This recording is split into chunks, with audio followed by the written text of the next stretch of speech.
And so I think when we're relating this to death and dying, a lot of people die because they get sick at a young age, and we're seeing this more and more. I'm hearing more 20-something-year-olds who are dying of cancer, and it's just kind of like, are these people so unhappy with themselves to where, okay, I don't say these people that get cancer, I'm saying society as a whole, to where this is becoming a new trend.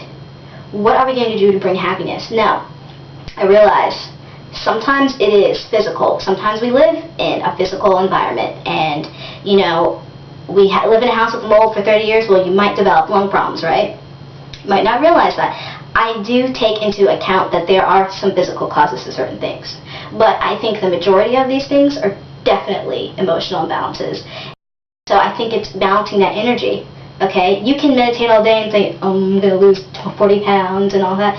But, you know, if you're eating hamburgers still and hot dogs and all that, you probably won't lose the weight like you think you are. It might take you a lot longer. Let's say you meditate and you visualize yourself as the slimmer person, okay? You eat fruits and vegetables, you drink enough water, you actually exercise 3 days a week, and boom, in 2 months, you're down 4 sizes, and you can't figure out how you lost the weight so quickly, right? Because you lost the weight, you did everything, and before you know, you've always eaten healthy, and you've exercised, you never meditated, you couldn't figure it out, right? Add those two together. Use the physical with the spiritual. We're living a physical and a spiritual existence, so you have to be balanced within that. You do both together, you lose that weight like that, effortlessly. And so with that said, it's not all about spirituality and, oh, I'm an infinite being and all that, because that's what it is about, but it's also this, I am having this human experience, and because I have a human experience, everything is expressed in the 3D. That's not so much seen in the spiritual reality. So we have to figure out what's hindering ourselves and what's blocking our progression spiritually in a lot of ways. With that said, I think, you know, there are ways of curing cancer in that way. I know people who have been cured by cancer by changing their thoughts and patterns. Okay, I had a friend, she had cancer 3 different times. Each time, she did a huge analysis of her life, okay? And she worked on herself. And she also met these group of people who did some energy work, and they were energy healers, okay? And they put her on a good diet. They had her eating organic, they had her eating raw food, all that good stuff. Each time, cancer went away. Each time the cancer went away. She had lung cancer, she had ovarian cancer, and they also found cancer in her breast too. They found tumors in her breast. And each time, with these energy healers really working on her energy matrix field, okay, she cured herself of cancer 3 times. There are people that do that.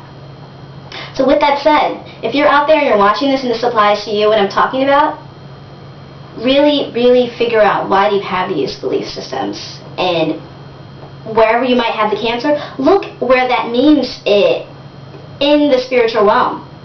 So breasts tend to be, you're not taking care of yourself. Joints means inflexible, you know, it's hard to change with life. Bones, once again, we're dealing with structure. What's your life structure like? Do you have enough structure in life? Do you feel like you have the structure that you feel like you need? Okay? It is all individual. And so I do believe we can cure these diseases.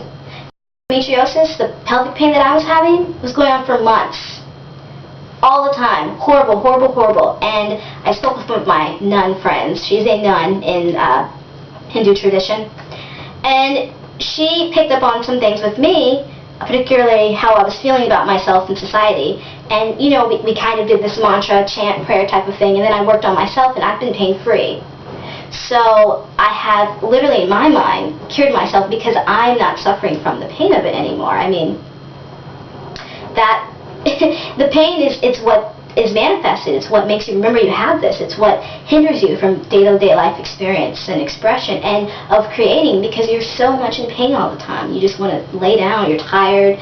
Your energy's, you know, zapped, and your emotions are all kind of over the place. Your hormones are all over the place. Endometriosis also deals with hormone imbalance. So, once again, that's dealing with how are you fitting with the flow of life. Hormonal things tend to be with your sacral chakra. Emotions, your emotional chakra. It's also, you're leaving yourself and you're starting to connect to other people. So what are people doing to you? What have people done to you in relationships that is causing you from creating life in that type of way?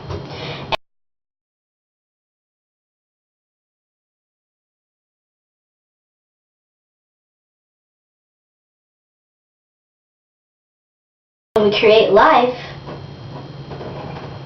we don't attract death to us in that type of way. An early death that we feel like isn't wanted, that we don't want, okay? We can prolong these things. But I also feel like, to a certain degree, when people die, they are supposed to die at that moment. Because with my beliefs, when you die, you can come back into your body. You are giving that option. Which is why we hear stories of people, 50 Cent, Lord forgive me, not the best person to use, but he was shot 9 times, I think. One could say he was supposed to die, but he didn't die. Anyone, typical person, get shot 9 times, they're gone. I'm sorry.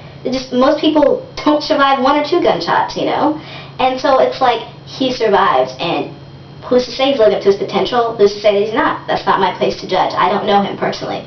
But my point is that he's living, and clearly he's living a full life.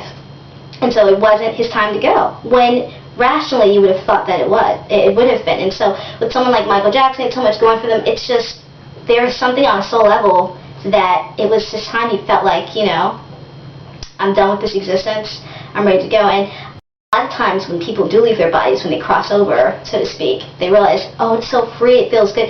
And a lot of times they don't want to come back. So there are people that do come back.